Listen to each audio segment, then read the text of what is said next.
warahmatullahi wabarakatuh. Perkenalkan, nama saya Anis Khoratul Laili, mahasiswi dari Universitas Argopuro, NIM yaitu 211M0041.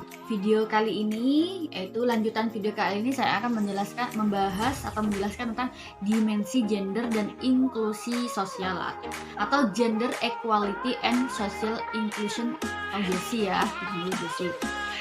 Dimensi gender yaitu sebuah konsep yang membahas relasi kuasa yang tidak setara yang dialami oleh orang-orang atas dasar gender, ketidakmampuan atau kemiskinan dan disabilitas yang usia, lokasi, kasta, etnis, bahasa, dan agen. Atau dimensi-dimensi ini fokus pada kebutuhan untuk tindakan menyeimbangkan sebagai relasi kuasa ini mengurangi kesenjangan dan memastikan persamaan hak, peluang, akses, dan menghormati semua individu tanpa memandang identitas sosial mereka. Selanjutnya yaitu karakteristik pendidikan berdimensi GESI. Yang satu, peserta didik itu berbeda. Dua, semua peserta didik dapat belajar. 3. Menyediakan akses, partisipasi, kontrol, dan manfaat dalam sumber pengetahuan. Yang 4. Mengubah sistem layanan pendidikan agar sesuai dengan peserta didik. Yang 5. Mewujudkan keadilan dan kesejahteraan. Karakter utama dalam penerapan pendidikan inklusi tidak lepas dari keterbukaan dan lintas latar belakang yang memberikan kesempatan seluas-luasnya bagi setiap anak untuk mendapatkan pendidikan yang layak. Layanan pendidikan anti diskriminasi. Pada karakteristik pendidikan inklusi terdapat poin penting yang berhubungan dengan penyesuaian diri dan fleksibilitas di berbagai bidang terkait dengan kemudahan yang diberikan dalam penerapan pendidikan inklusi. Selanjutnya yaitu komponen-komponen pembelajaran merupakan suatu sistem yang utuh dan saling mendukung satu sama lain. Adapun komponen tersebut meliputi visi dan misi, atau enggak tujuan ya. Yang kedua, kurikulum atau materi pelajaran, pendekatan atau metode, sarana prasarana, media, alat, sumber belajar dan evaluasi. Peserta didik ya, peserta didik SDM maksudnya sumber daya manusia itu pendidik, tenaga kependidikan, dan anak didik. Budgeting atau administrasi pendidikan. Pertama, visi dan misi ya. Tentang kebijakan yaitu visi dan misi. Setiap pembelajaran atau pendidikan harus mempunyai visi dan misi yang bertujuan untuk tercapainya suatu pembelajaran dan semangat untuk para peserta didik. Selanjutnya, materi atau kurikulum. Dalam kehidupan sehari-hari di sekolah, terkadang seorang pendidik kurang tepat dalam memilih metode ya, materi yang akan dipakai dalam pembelajaran atau kurang tepat menangani peserta didik yang bermasalah. Apalagi dalam menangani anak berkebutuhan khusus yang terkadang harus lebih memahami dan memperhatikan pendidikan dalam proses pembelajaran. Guru merupakan tenaga pendidik yang selalu berhadapan dengan peserta didik dalam proses pendidikan. Guru bertanggung jawab atas terselenggaranya proses tersebut. Dan adapun beberapa prinsip yang harus ada dan melekat pada seorang pendidik. Yang pertama, memiliki bakat, minat, panggilan jiwa, dan idealisme. Kedua, memiliki kemampuan atau komitmen untuk meningkatkan mutu pendidikan, keamanan, ketakwaan, dan akhlak mulia. Yang ketiga, memiliki kualifikasi akademik dan latar belakang sesuai dengan bidang tugas. Dan 4, memiliki kompetensi, tanggung jawab, dan lain-lain. Setiap guru harus memiliki itu semua ya, karena guru merupakan tenaga pendidik yang harus benar-benar memahami peserta didik atau anak didik ya, harus betul-betul mengerti bagaimana anak didik tersebut, bagaimana karakternya, bagaimana dia menelaah suatu pelajaran. Sebagai tenaga pendidik atau guru harus mempunyai karakter-karakter tersebut. Yang kedua, sedangkan peserta didik adalah seseorang atau sekelompok orang yang tengah membutuhkan pengetahuan atau ilmu. Karena peserta didik dalam keadaan suci, maka dia akan menjadi baik atau buruk tergantung pada pendidik dan lingkungan. Peserta didik berfungsi sebagai objek dan sekaligus subjek pendidikan. Nah, yaitu peserta itu didik itu maksudnya murid ya, kayak saya itu peserta didik yang membutuhkan ilmu, yang keingin tahuannya tentang ilmu gitu. Itu namanya peserta didik atau mencari ilmu. Yang ketiga yaitu sarana dan prasarana, maksudnya yaitu segala sesuatu yang digunakan oleh pendidik untuk memudahkan penyampaian materi dalam proses pembelajaran, sedangkan dalam proses pembelajaran misalnya seperti media atau alat kayak komputer, kayak kalau mahasiswi biasanya komputer, kalau kayak seperti lab, laboratorium dan lain sebagainya. Sedangkan prasarana adalah segala sesuatu yang menjadi peralatan, kelengkapan, dan benda-benda yang digunakan pendidik dan peserta didik untuk memudahkan penyelenggara pendidikan.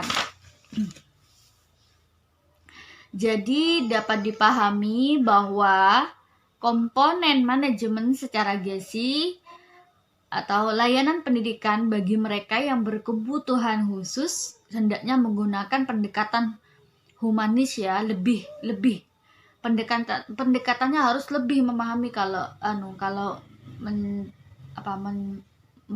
membicarakan tentang pendidikan bagi yang berkebutuhan khusus. Bahkan harus mempertimbangkan pemenuhan HAM dan kesetaraan gender, bahwa sebenarnya kesetaraan itu adalah hak yang harus dinikmati secara bersama-sama.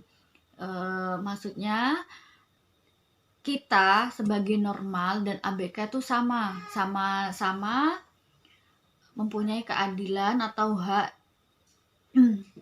untuk mendapatkan pendidikan inklusi atau pendidikan yang sama. Selanjutnya yaitu aspek-aspek GSI.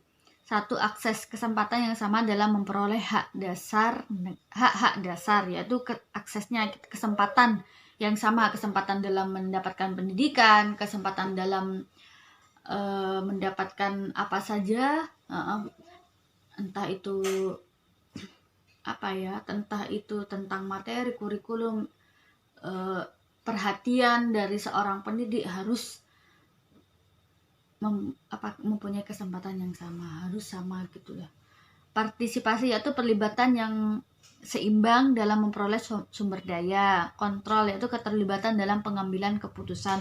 Manfaat keterjangkauan untuk mendapatkan hal yang sama dari pembangunan. Selanjutnya yaitu implikasi manajemen pendidikan berdimensi GSI. SDM, pimpinan yang peka, yang sumber daya manusia itu ya, maksudnya pimpinan yang peka, pendidik yang peka dan terampil dalam berkesinambungan menerapkan pembelajaran berdimensi GSI. Sifat pendukung yang peka, peserta didik dan kalangan masyarakat yang menghargai perbedaan dan menerapkannya dalam atmosfer dan pergaulan pembelajaran. Seperti yang saya jelaskan pertama tadi ya, sumber daya manusia atau peserta didik atau guru. Ini untuk guru, pimpinan yang peka, untuk guru atau kepala sekolah atau pendidik maksudnya ya. Yang B itu sarana dan prasarana, yaitu ramah terhadap perempuan dan kelompok berkebutuhan khusus. Maksudnya kita harus tidak boleh keras, tidak boleh membedakan perempuan, tidak boleh menganggap perempuan itu lemah atau apapun, dan kita tidak boleh membedakan kelompok berkebutuhan khusus atau mencela mereka, membanding-bandingkan mereka dengan yang normal, karena mereka juga mempunyai hak yang sama. Itu sama-sama ingin diperhatikan, sama-sama ingin mendapat pendidikan yang layak, mendapat pendidikan yang sama. Yang ketiga yaitu peka terhadap kondisi kelompok miskin, terjangkau dan bukan teknologi yang rumit. Yaitu peka terhadap kondisi kelompok miskin, maksudnya kita harus lebih peka terhadap anak yang kurang mampu dengan kita membantunya dengan cara, kalau misalkan di sekolah ada teman kita yang tidak mempunyai komputer, tidak mempunyai alat komunikasi seperti untuk pembelajaran, kita harus membantu mereka. Dan selanjutnya peka terhadap kelompok minoritas dan berbasis nilai lokal. 4. Tidak menunjukkan simbol-simbol yang bertentangan dengan nilai budaya suatu kelompok tertentu atau tidak bias nilai. Selanjutnya yaitu implikasi manajemen pendidikan berdimensi GSI. Kebijakan dan penganggaran. Adanya dukungan kebijakan inklusif tidak diskriminasi terhadap kelompok tertentu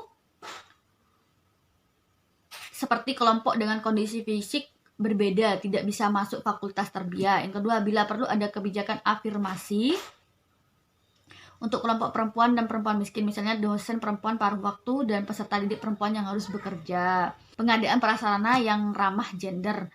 Yang D, kurikulum dan atmosfer pembelajaran.